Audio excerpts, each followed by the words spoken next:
Today we're going to bring a DC power supply. And now this is if you're an electrical engineer, you're studying or you need some help with your electronics, might be the device for you. So we're going to take a look at it and see what you get when you get something like this. But first of all, let's go into the details.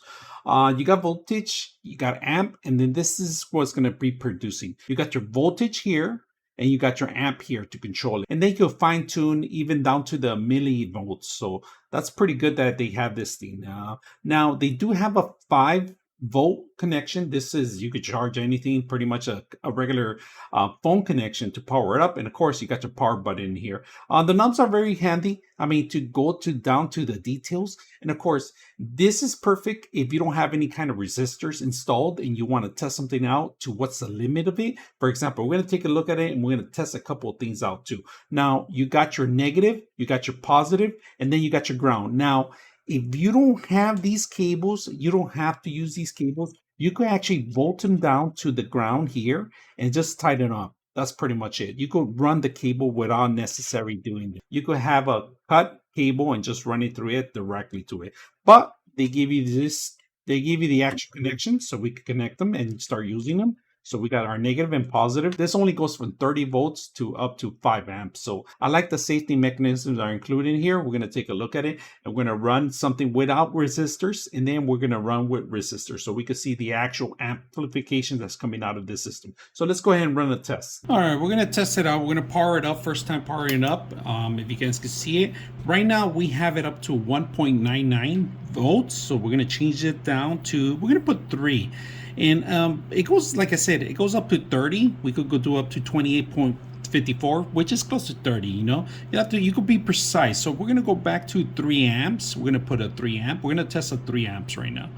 We're going to do that, test it out to 3 amps. 3 amps. We're going to go a little lower than that. We're going to fine tune it. All right, we're going to test on an LED light right now. If you guys can see this right now, we don't know how much power we have, but we're not using any resistors. We're just going to test it out to make sure that we have the right amp, and we could fine tune it too also. So we're going to, and we don't want to burn this out. We're going to do 2 types of tests. So we're going to try this one first. And this is one LED light. We're going to do a red one first and just put it there, and then we're going to crank it up.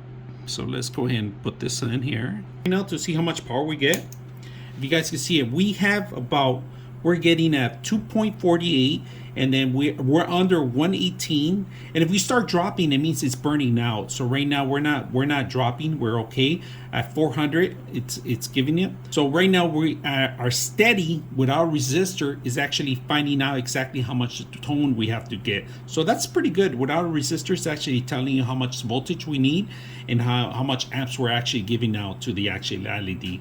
So this is without burning out the LED. This is a perfect thing to test out. And of course, you have to wait for a couple seconds before it turns off. So let's go and do another test with the resistors. All right, we're going to do another test. We're going to do a test with a bread. So we're going to go ahead and plug this in. We're going to see how much we can conduct. We have a resistor here that we're going to see how much amplification we can control with. And this thing will help us out a lot more to control the actual voltage. So I'm going to plug this in. I'm going to put the red to red and black to black. So it's not picking up anything at 2.4, but we're going to go back and test it out right now. All right, we're going to test it out to see if it's working. Make sure that we have proper voltage, and it's not working. Okay, we tested it out and the light bulb did not want to work. So we know it was the light bulb out. So we're going to try the blue one here, if you guys can see it. We're going to power it up. And there it is. We're conducting actual proper power now.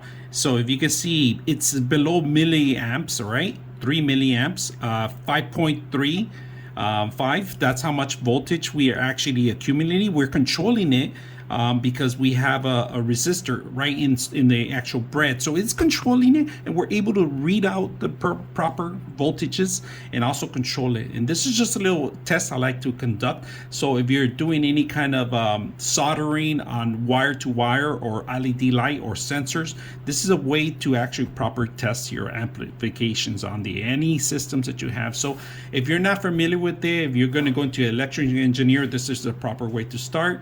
It's a basic one. It doesn't go any higher than 30 voltage. All right. So very simple conducting the tests. I hope you guys enjoyed the video.